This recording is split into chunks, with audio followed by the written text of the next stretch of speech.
नमस्कार, बहुत स्वागत है आपका जी मध्य प्रदेश छत्तीसगढ़ पर। आपके साथ मैं हूं सोनाली सिंह। लोकसभा चुनाव के चौथे फेज की वोटिंग आज होने वाली है।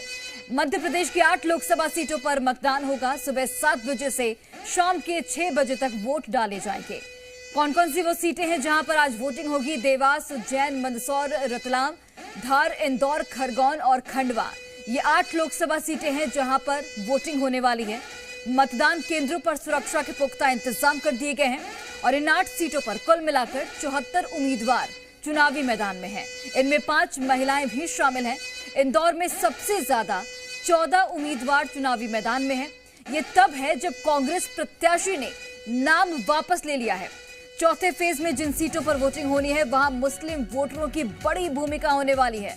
इंदौर और उज्जैन संभाग में सबसे ज्यादा संख्या में मुस्लिम समुदाय हैं। तो ऐसे में शांतिपूर्वक मतदान संपन्न हो, इसी उद्देश्य के साथ तमाम मतदान कर्मी भी लगे हुए हैं। और जी मध्य प्रदेश छत्तीसगढ़ भी आपसे अपील करता है कि अब से सीधे 1 घंटे बाद मतदान की शुरुआत हो जाएगी, यानी कि 7 बजे से वोटिंग शुरू हो जाएगी। बढ़ चढ़कर इस लोकतंत्र के महापर्व में हिस्सा लें और अपने मताधिकार का प्रयोग करें। कुल मिलाकर 8 लोकसभा सीटें हैं। ये अंतिम फेज है, लास्ट फेज है चुनाव का। मध्य प्रदेश की हम बात कर रहे हैं। 8 लोकसभा सीटें जिसमें देवास, उज्जैन, मंदसौर, रतलाम, धार, इंदौर, खंडवा और खरगोन।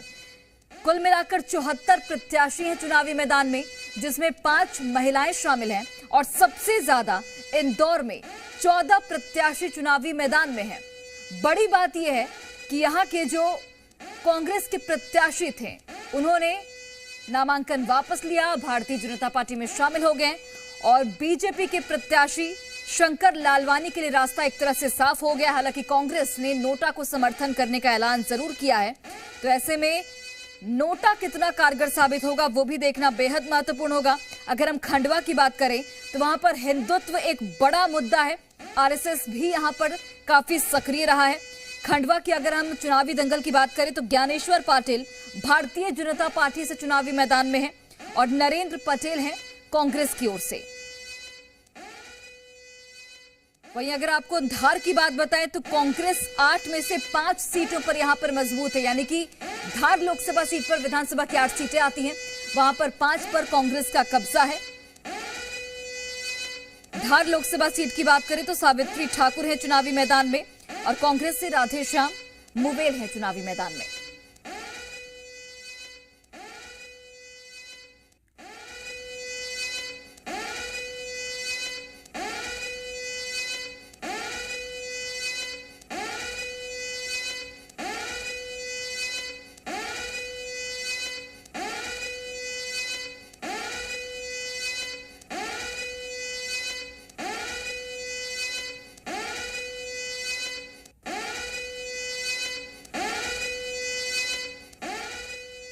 तो बिल्कुल देखिए, हमारे तमाम सहयोगी जो हैं वो जुड़े हुए हैं। झाबुआ से हमारे सहयोगी आकाश द्विवेदी इस वक्त जुड़े हैं। इसके अलावा उज्जैन से राहुल सिंह राठौर जुड़े हैं, रतलाम से चंद्रशेखर जुड़े हैं और मंदसौर से यहां पर मनीष पुरोहित जुड़े हैं। सबसे पहले आकाश, आपका रुख करते हुए, जिस पोलिंग बूथ पर आप मौजूद हैं, क्या मॉक पोल की वहां पर शुरुआत हो गई है और इंतजाम कैसे हैं वहां पर? बिल्कुल, देखिए मॉक पोल की प्रक्रिया खत्म हो चुकी है और मॉक पोल के बाद अब वोटिंग होगा। लगभग जो तैयारियां हैं वो पूरी हो चुकी हैं। अगर बूथ को हम दिखाएं तो धूप से बचने के लिए सबसे पहले आपको टेंट, जो अमूमन इस बार हर बूथ पर व्यवस्था की गई है, वो है। इसके साथ ही जिला प्रशासन की ओर से जो पीने की पानी की व्यवस्था है वो भी आपको देखने को मिलेगी। झाबुआ आदिवासी बहुल क्षेत्र है। झाबुआ रतलाम संसदीय सीट पर कांग्रेस से पूर्व केंद्रीय मंत्री और पूर्व प्रदेश अध्यक्ष कांतिलाल भूरिया, जबकि बीजेपी की ओर से देखिए वन मंत्री की जो पत्नी है अनीता सिंह नागर, वो प्रत्याशी हैं। और यहाँ पर करीब 20 लाख वोटर हैं, 20 लाख से अधिक, यानी यूं कह सकते हैं 21 लाख के आसपास वोटर्स हैं जो अपने मताधिकार का आज इस्तेमाल करेंगे। 2000 से अधिक बूथों पर वोटिंग होगी। सबसे पहले जब आप पोलिंग बूथ पर पहुंचेंगे तो एक डमी जो है वो कैंडिडेट्स की सूची वो आपको दिखाई देगी और यहाँ पर जो प्रत्याशी उनकी फोटो और उनके आगे जो सिंबल अलॉट है वो भी देखने को मिलेगा।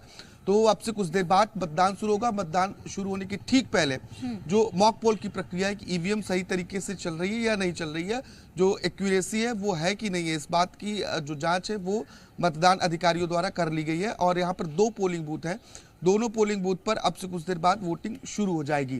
तो 21 लाख के आसपास जो मतदाता हैं उन्हें किसी तरीके की दिक्कत ना हो, खासतौर पर क्योंकि गर्मी का मौसम है। ऐसे में गर्मी से बचाने के लिए अगर प्यास लगती है तो यहाँ पर पानी की व्यवस्थाएं की गई। इसके अलावा धूप से बचाने के लिए टेंट की व्यवस्था की गई है। तो ये दोनों पोलिंग बूथ की आप तस्वीरें देख रहे हैं। ये हॉट सीट है क्योंकि यहाँ पर जो मतदाता हैं वो आदिवासी निर्णायक भूमिका में है। खासतौर पर झाबुआ और अलीराजपुर की अगर हम बात करें तो यहाँ पर करीब 80 से 85% आदिवासी वोटर्स हैं जो जिनकी भूमिका बहुत अहम है।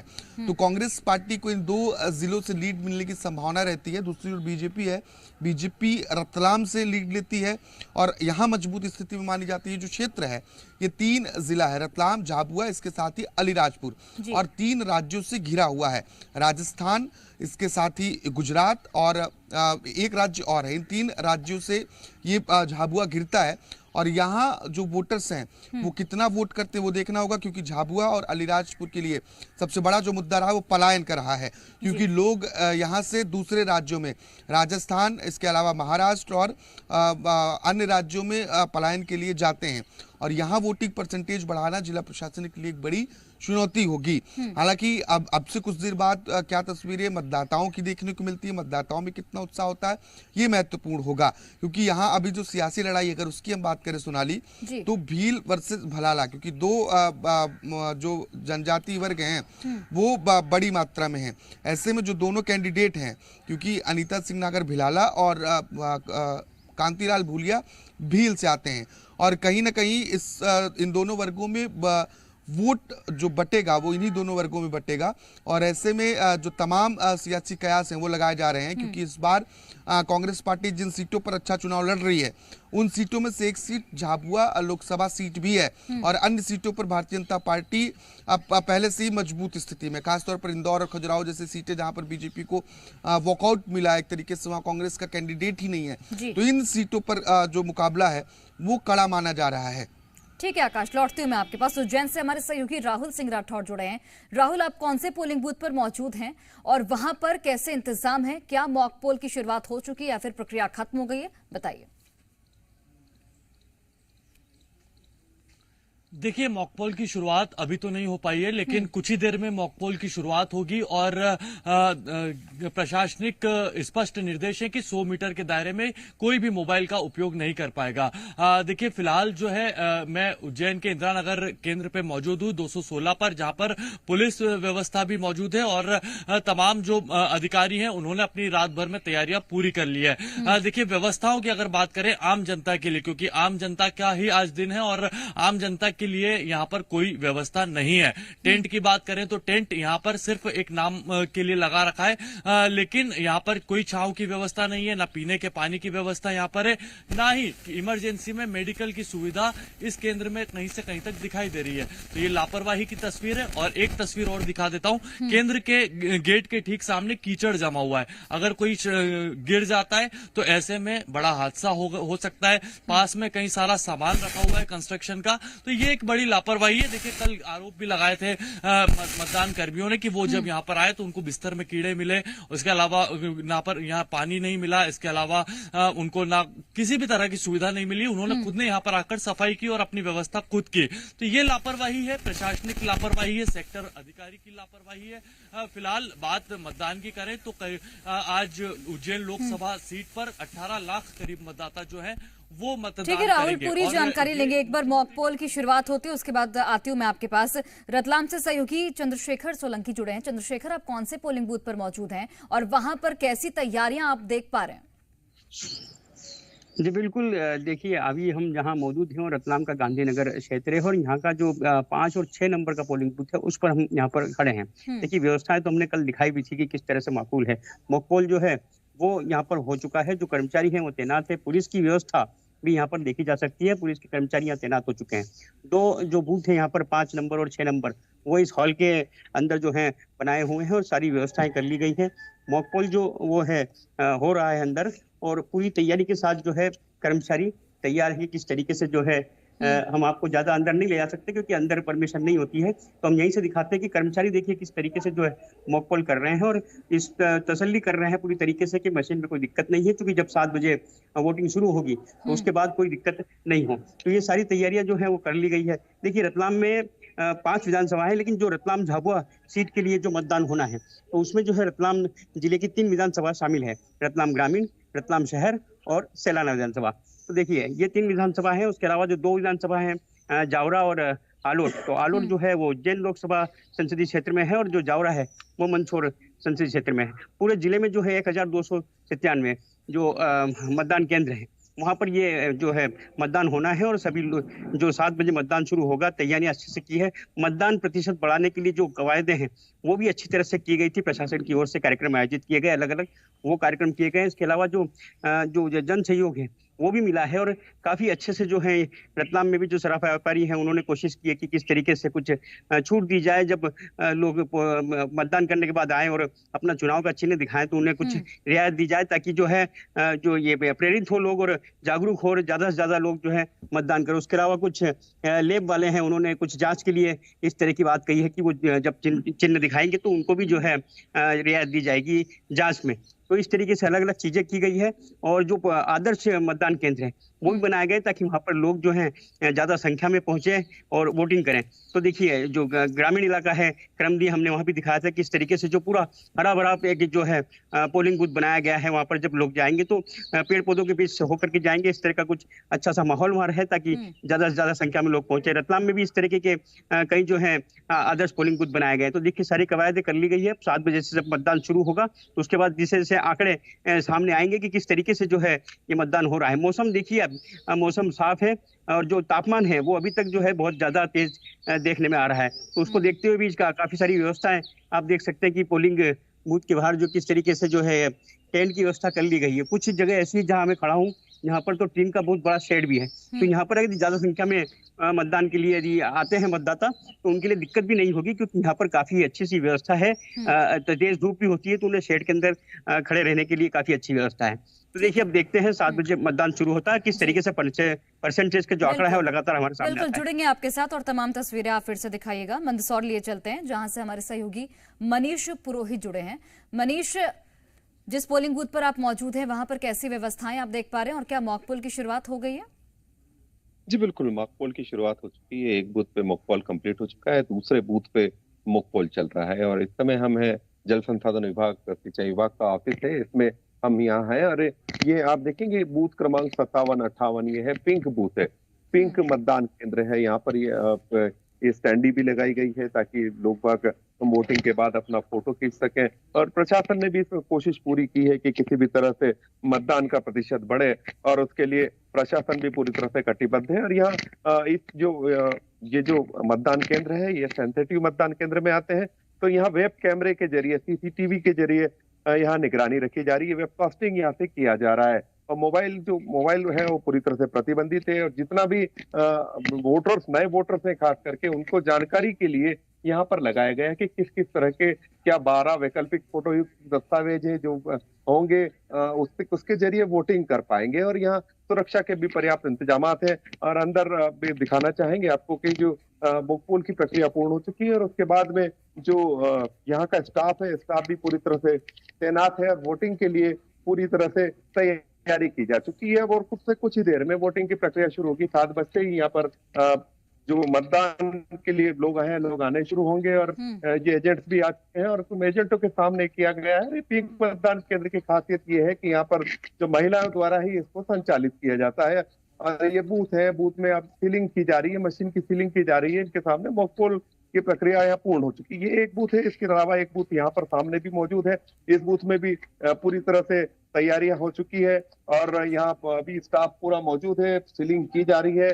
और इसके बाद उसके एक मतदान कर्मी इनसे बात करने की। जी आप जी बीएलओ है।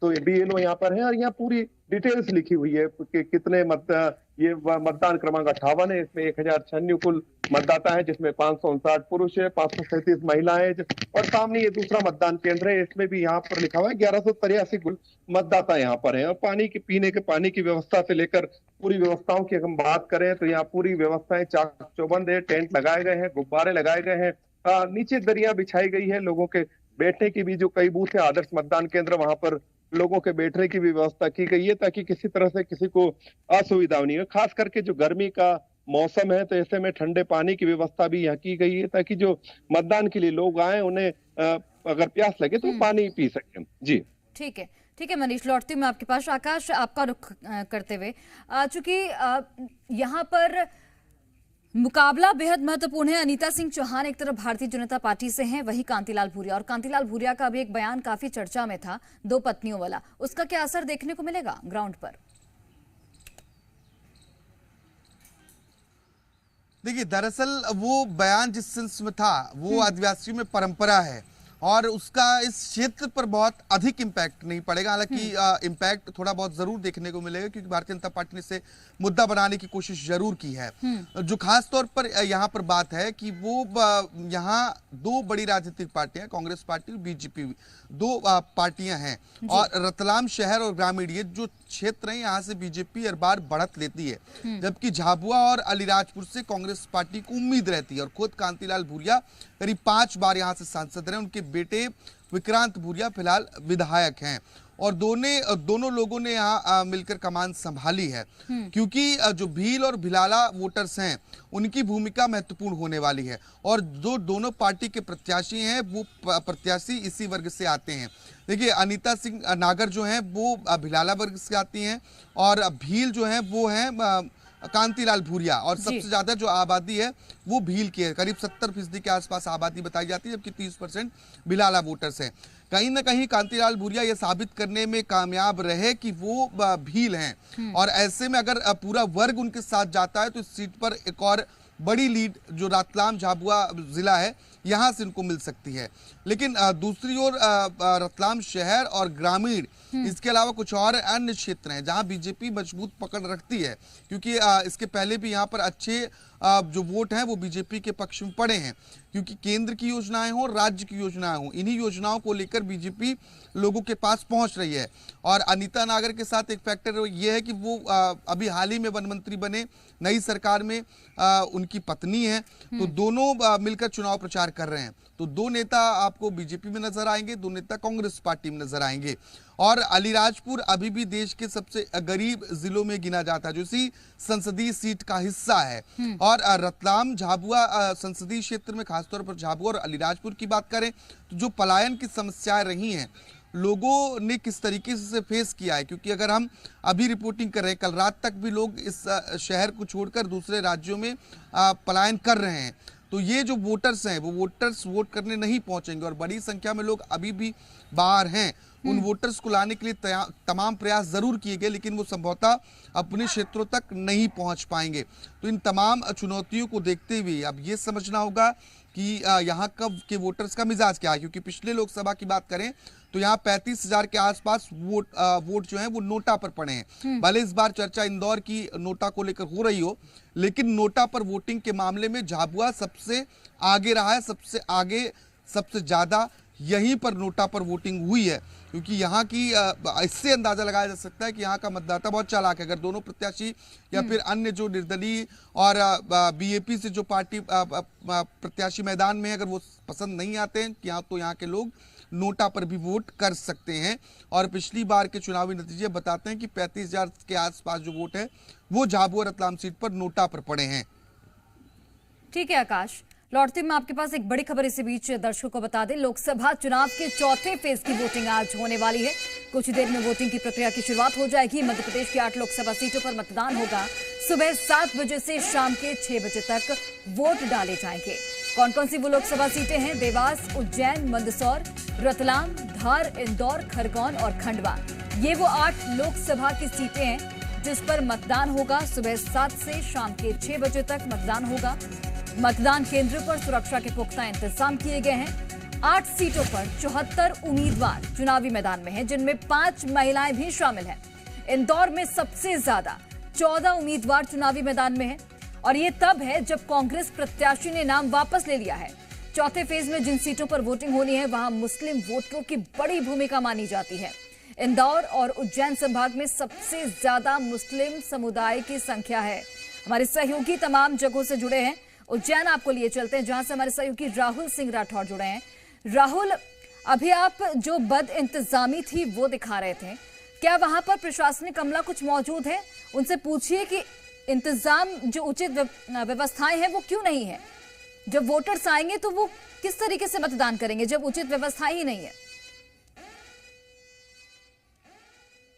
देखिए, प्रशासनिक अमला यहाँ पर कोई मौजूद नहीं है। सिर्फ जो पुलिसकर्मी हैं जिनके यहाँ पर तैनाती की गई है आम जनता की सुरक्षा के लिए और व्यवस्थाओं के लिए, वो जरूर यहाँ पर हैं। इसके अलावा मतदान कर्मी जो अंदर मताधिकार का प्रयोग आम जनता से करवाएंगे। आम जनता पहुंचने लगी है धीरे धीरे, उनसे बात कर लेते हैं। उनको यहाँ पर व्यवस्थाएं कैसी लग रही है और क्या वो संतुष्ट हैं इन व्यवस्थाओं से? हालांकि पूरे उज्जैन लोकसभा सीट की अगर बात करें तो यहाँ पर अलग अलग केंद्रों पर माकूल व्यवस्था की गई है, लेकिन कुछ ही जगह ऐसी है जहां पर व्यवस्थाएं ना के बराबर हैं। मतदाता पहुंचे हुए हैं यहाँ पर अभी से ही। देखिए 6:20 हो रहे हैं और अभी से ही मतदाता यहाँ पर पहुंच गए। देखिए, ये जागरूकता है मतदाताओं में कि वो अपने प्रत्याशी को चुनना चाहते हैं, वो चुनना चाहते हैं अच्छी सरकार को। तो बातचीत कर लेते हैं, क्या कुछ उनके मुद्दे, किन मुद्दों को लेकर आप मताधिकार का प्रयोग करने पहुंचे हैं? भैया, अपन तो ये चाहते हैं कि बीजेपी सबसे आगे रहे और चलती रहे जो सरकार है, और हिंदू राष्ट्र जागरूकता में रहे। जी, हिंदू राष्ट्र को लेकर आप वोट करने आए। यहाँ व्यवस्थाओं के नाम पर कैसा क्या लगा आपको? तो व्यवस्था बिल्कुल सही साइड लग रही है, कहीं अव्यवस्था नहीं लग रही है यहाँ पे। जी, तो देखिए, किसी को व्यवस्थाएं अच्छी लग रही है, किसी को व्यवस्थाएं मंजूर नहीं है। हिंदू राष्ट्र के लिए वोट करने आए हैं, कुछ महिला मतदाताएं भी हैं। क्या मुद्दों को लेकर आप प्रत्याशी को चुनने आए हैं यहाँ पे? बस हमारा काम अच्छा करे और क्या, इससे ज्यादा कुछ नहीं चाहते हम तो। क्या काम नहीं हुए आपके? अभी हमारे इधर पानी नहीं आता नल में, 8-8 दिन हो जाए पानी के लिए परेशान होते रहते हैं जी। पानी नहीं देते हैं, बिजली बंद कर देते हैं जी। यही है और क्या है। रोजगार अच्छे नहीं मिल रहा है अभी बच्चों को, सब ऐसे ही बेरोजगार घूम रहा है जी।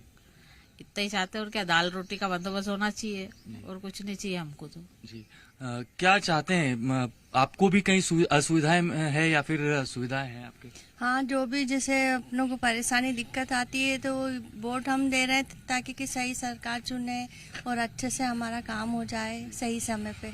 बस ये समय से पहले आप पहुंच गए हैं, और भी लोगों को बुलाने के लिए क्या कोशिशें करेंगे? अभी जैसे टाइम होएगा तो सब धीरे धीरे आएंगे, इसलिए हम पहले आ गए जल्दी वोट देने।